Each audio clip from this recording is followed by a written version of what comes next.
શું તમે પણ તમારા સફેદ વાળથી હેરાન થઈ ગયા છો?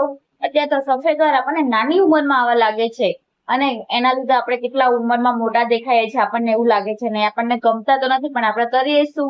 એના માટે જાત જાતની હેર ટ્રીટમેન્ટ કરાવીએ છીએ, હેર કલર કરાવીએ, સલૂનના મોંઘી પ્રોડક્ટ યુઝ કરીએ છીએ, તો પણ એ વાળ પાછા ને પાછા સફેદ થઈ જતા હોય છે.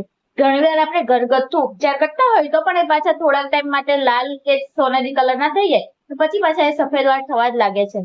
તો આજે હું આના માટે એક શ્રેષ્ઠ ઉપાય લઈને આવી છું કે તમારે કોઈ મોંઘી પ્રોડક્ટ યુઝ નથી કરવાની કે મહેંદી પણ નથી નાખવાની. તમે એના વગર તમારા જે સફેદ વાળ છે એને તમે કાળા કરી શકો છો.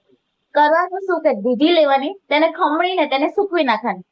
પછી એ દૂધીને આપણે કોપરાના તેલમાં નાખીને કોપરાના તેલને ઉકાળવું, 10 થી 15 મિનિટ જેટલું તેલને ઉકાળવું, પછી તેને ઠંડુ કરીને ગાળીને ભરી લેવું. આ તેલ અઠવાડિયામાં 2 થી 3 વખત માથામાં લગાવવામાં આવે તો તે જે તમારા સફેદ વાળ છે એ કાળા થવા લાગશે અને તમે તમારા સફેદ વાળમાંથી છુટકારો મેળવી શકશો.